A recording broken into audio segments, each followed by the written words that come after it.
good afternoon, everyone, and welcome to another episode of Digging History and Honoring the Sacrifice.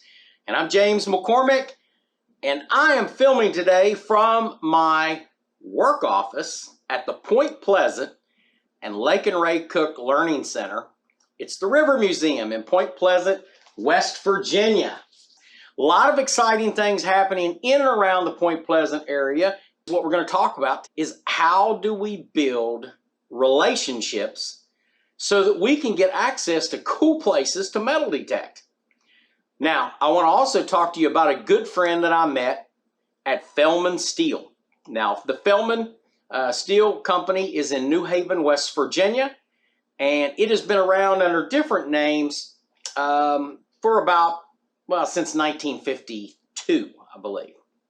And the gentleman that runs the plant now, his name is Vitaly Anilov, and I can tell you that he is a great guy and has become an awesome friend, and they own a bunch of property, and because of that relationship I was able to get exclusive digging rights, okay, in and around an area that's obviously not near the steel mill per se, but it is still one of their properties, and I found some cool things, and you're going to see some of the videos of some of those cool things that I found.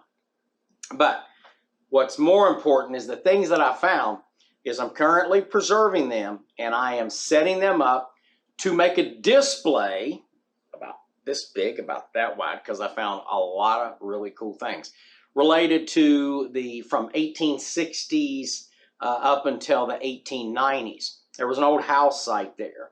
And during this dig, I managed to find a coin, just one coin, but it was an 1865 Indian head penny, beautiful condition, several spoons and different artifacts. And once I get those cleaned up, which they're in the middle of being cleaned now, to include some iron that we're doing some electrolysis on so that we can preserve it, and they'll last and last and last. And then Vitaly is going to have something really cool. And he doesn't know this yet, but he's going to have something really cool to hang up in his office. And he's kind of a historian. As I sit around and talked to him, he kept all the pictures. And in these pictures, I was able to open it up and see where these old farmhouses were in and around that property that are no longer there. So that's the other thing I want to talk to you about is how do you do your research? Are you researching? Are you gathering pictures? Are you gathering data so that you can take a look and see what the area looked like, and you look for terrain features? And you know, a lot of times if you look, mountains don't change a lot, rivers don't change a whole lot. They might get a little wider, but since 1952, when I was looking at the construction photos, not much had changed as far as the landscape. So that gave me a really exact spot on location. I was able to actually go to the fireplace sites because I could see the chimneys in the pictures, and because I, looked at these pictures and I matched it up with the data and the maps that I had, I was able to go right to the spot. And sure enough, digging down in an old chimney place, you will find really old artifacts. These houses were all built before the Civil War. So some of these houses date back even to the very late 1700s when people first came into the area. And I found some ox shoes and things like that you don't normally find. And I found some buttons, really cool tomback buttons, definitely pre-Civil War. And they looked super nice. I found some pewter. Pewter's generally not in good shape when you find it, and it's been in the ground for a long time. But nonetheless, it was an amazing hunt. Now, how did you make that happen? Well, I'm going to tell you something, metal detectorists. We have got to do a better job at being friendly. I mean, it's just the way that it is. A friendly talk, a friendly chat. I know a lot of metal detectorists, and I love you guys and gals to death. But sometimes, you just want to find stuff and you just want to keep it for yourself. You're going to have to share some of this if you want to start getting access to some of these properties.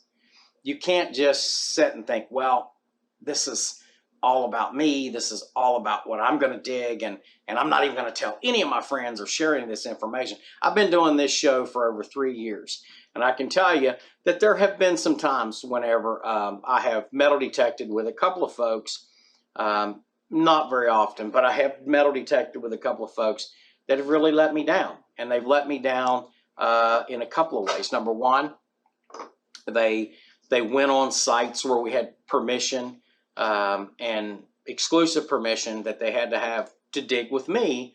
They tried to sneak in to a site, and that just totally ruined our friendship and our relationship. And I don't think that, and I see them on Facebook from time to time, and it's okay. You know, they do their thing, I do mine. But you're only going to be able to be a jerk one time to a property owner. One time. And I'm going to tell you, they're going to throw you off their property. I throw you off my property. You know, I own several acres all over the county and all over the state. We own property in different places. And you can bet you if someone does something that I don't want them to do on my property, it's the last time that they'll ever be there to hunt or metal detect or anything or fish or whatever. So let's have respect for property owners, because it's their property. It's not yours. And that includes the things that are in the ground. That's why if I dig up, then I'm telling you folks, I've dug up some really awesome looking old silver coins, and I had to go show it to the owner. You're obligated to do that. In my opinion, if you don't do that, it's just like stealing. And that's what we got to get away from. That's the reason why that the state is hard to work with in regards to allowing us to metal detect on state property, is because people will go in, they take it, they don't fill their holes, and then, you know, nobody sees the history.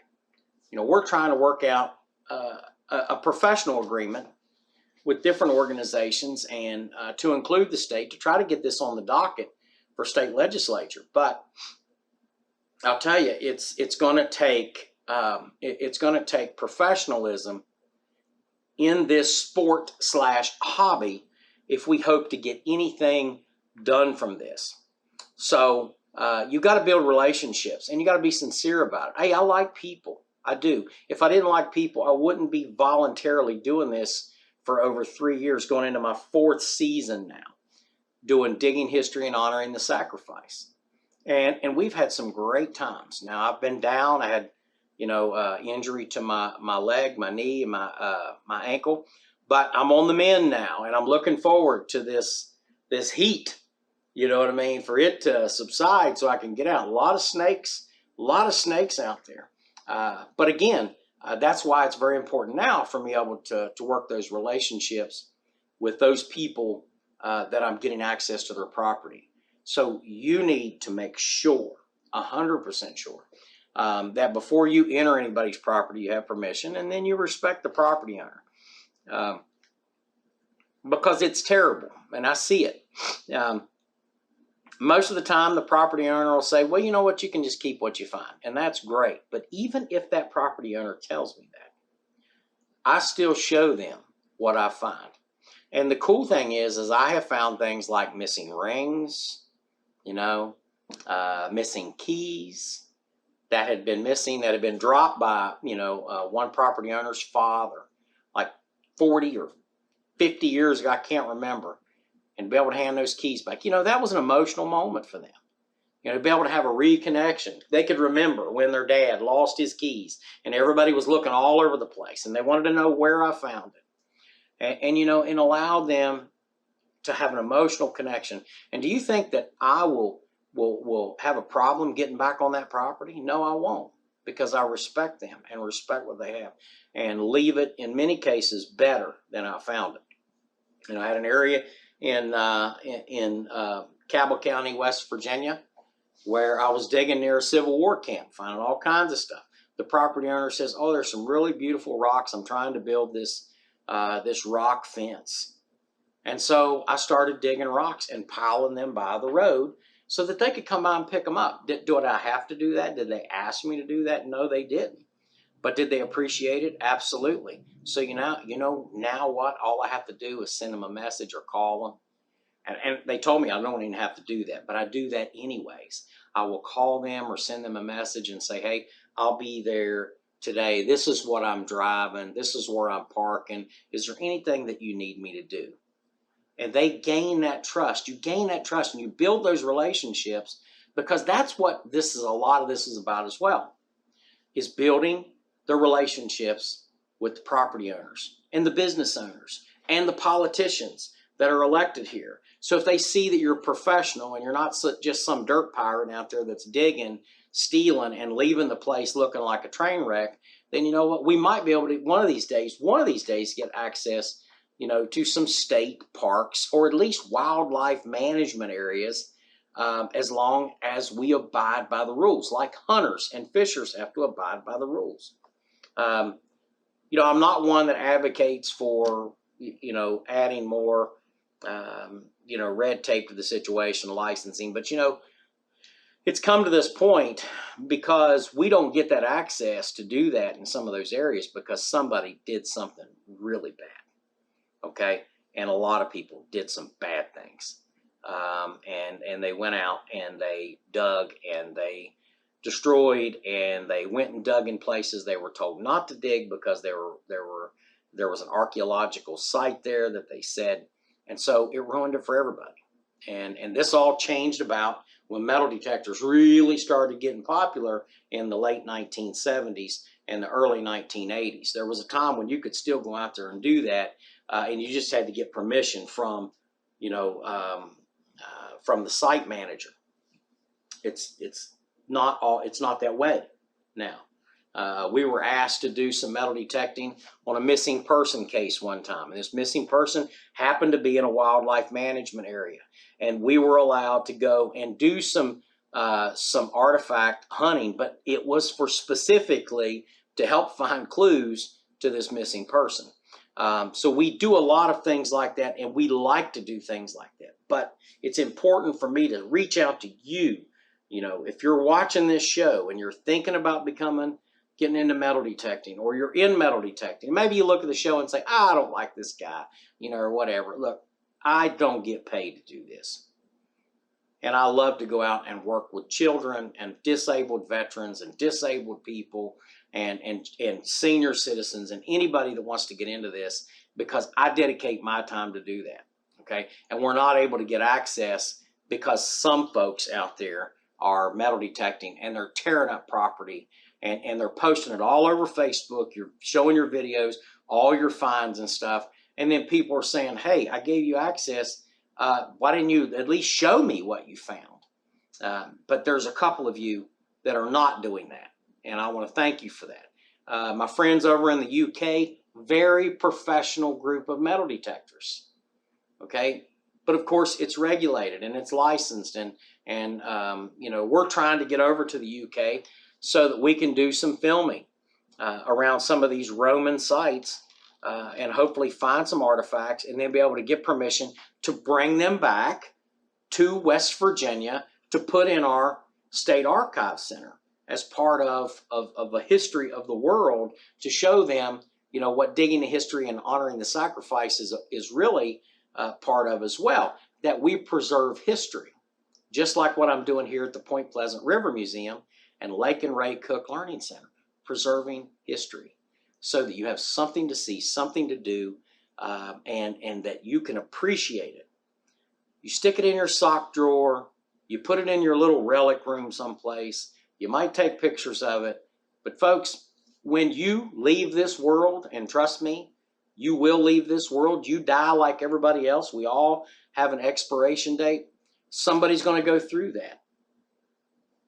And I hope that you've at least left a will that will put that in a place where Americans and citizens of this state can enjoy seeing what you found and not just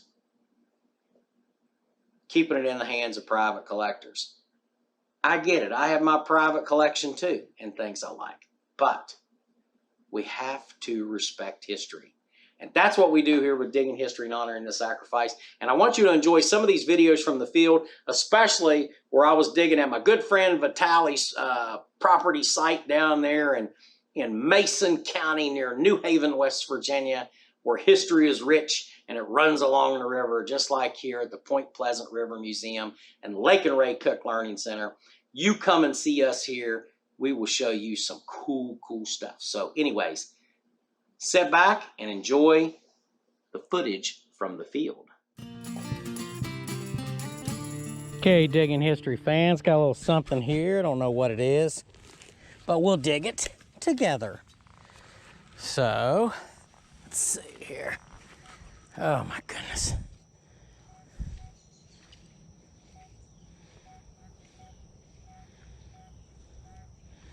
I don't have much hope for it because it's a bouncy signal. A bouncy signal generally means junk. So you're gonna hear me oohing and ahhing a lot. I gotta get an MRI on my leg, see what's going on.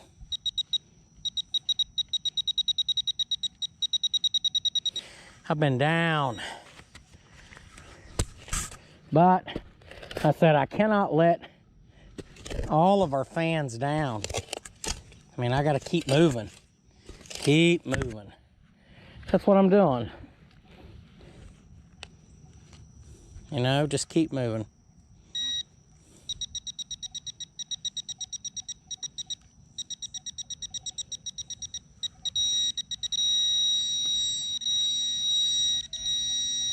Let's see, what do we got down there? A can, a piece of aluminum. There it is, see it?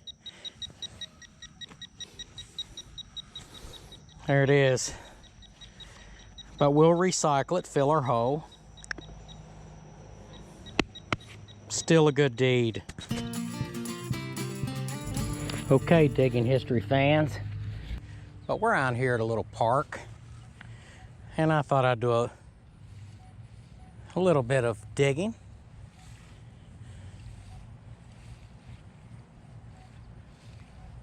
So far, we found nothing.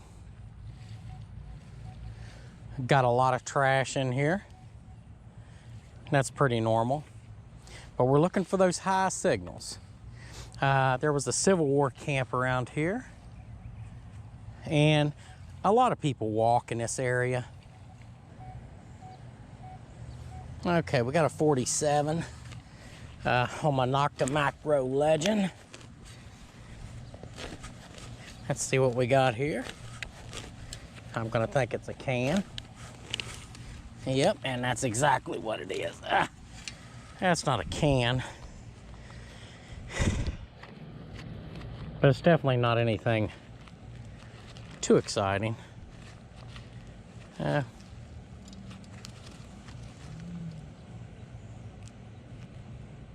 Pretty interesting though. It's looks like some sort of a sign. Metal sign. I have no idea, but it's huge. Huh.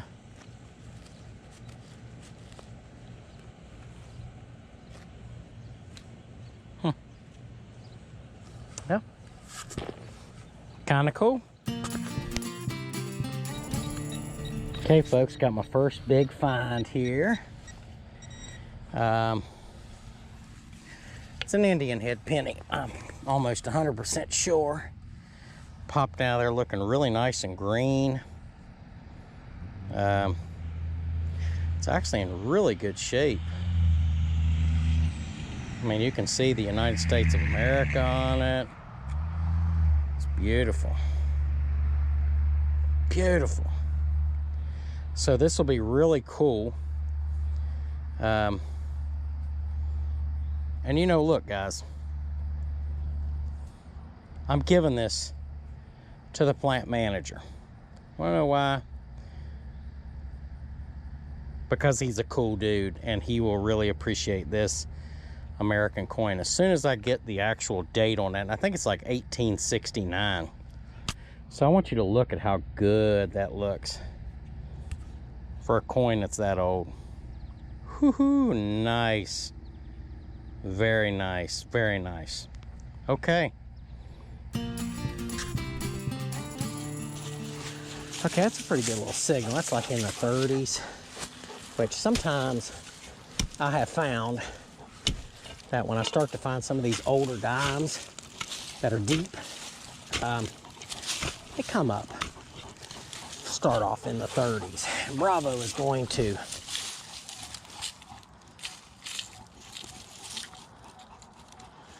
that might be a coin. That might be a coin, folks. Let's keep you on for this one.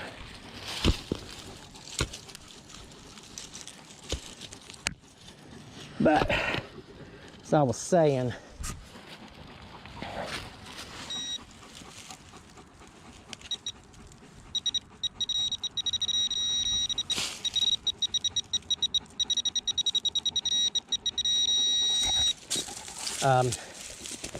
we've got to learn to do a little better. There it is, there it is, there it is, there it is, yeah. It's silver. It's silver. What did I say? What did I say? I said sometimes those dimes come up like that, right? And what is that? What is that but a 1903 Barber dime? Oh, it's a beautiful coin. I wish we made coins like that still. I dig up new coins now, and they're just so messed up. Look at that, how beautiful that is. Now, I've got a little container that I put this in. So you've seen me. You've been out here for 30 minutes now digging with me, right?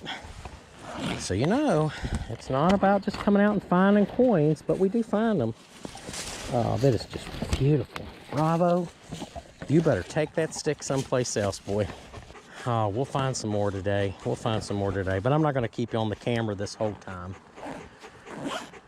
So, you know, I use metal detecting as my way of therapy, but I also pray a lot. I love my family. I love my dog here, even though he is a rascal, you know. But he's just added immeasurable love in my life, you know, for not just me, but for our whole family. Bravo is just, he's a blessing, you know. He gets on my nerves sometimes when he's out here, but I sure do love him. Take care, folks. Keep watching on Digging History. Like and subscribe, and if you have any questions, send them to me, okay? I'd love to be able to help you. Talk to your kids, talk to your family. I don't want to see anybody suffer. I don't want to see anybody be miserable with life. And if going out metal detecting with us, look, I'm not famous or anything like that by a long stretch. Not even close to it. I'm just a simple guy out here trying to get along with life. But I will tell you this, I will take the time to help you. And so I want to practice what I preach. So I help you if you're a veteran, a non-veteran, if you're just somebody struggling. You know, let's go digging. Let's go metal detecting. Call me up, talk to me. You know, we got to beat it. We got to beat it, folks. All right, keep watching on Digging History with me and Bravo. Ain't that right, old boy? Well, folks, how'd you like those videos from the field? Not too shabby, huh? We found some cool things out there digging. But I want to remind you that the most important part of what we talk about today is about building relationships with other people and companies so that you can get access and you can present a professional image of metal detecting. You know, it's up to us to clean it up. It's up to us to make sure that we're filling our holes, and it's up to us in order to share the history that we find. And I know that not everybody wants to hear that because they just want to find that really cool thing and run off. But I have found a lot of stuff in my day. And the most important thing that I have found that I've been able to do was to put it where it belongs. We have found things that were lost, things that were stolen, things that were, had been lost to history, buried for, 200 plus years. And when you're able to bring that to light and to be able to show people those artifacts so that they can enjoy it, so that other people can enjoy it as well. You know, that's really cool. Property owners, it's tough to get permission, folks. So make sure that you are showing a professional side of yourself everywhere you go. That means how you dress, how you walk, how you talk. Don't be out there cursing, leaving trash, digging holes, acting like a thug, okay? Because then every other metal detectorist, we are going to be given the image that you have displayed. And I know, quite frankly, that there's a large group of us that are professionals. We don't appreciate that too much. And that's why we've created professional metal detecting associations and clubs and groups and just gatherings of people on social media, you know, trying to pull it together so that we are all communicating and saying the same thing. Respect property. Do the right thing. Respect the law. Don't break the law. Stop sneaking into these battlefield sites in the middle of the night. You're going to get caught. You're going to get caught, and then you're going to make all of us look bad. And what are you going to find? A few bullets, some cannonball fragments. The stuff that you're finding out there is not worth you losing all of your equipment and being fined and possibly even going to jail. That's how serious it is. There is an antiquities law that exists, and it is a tough law.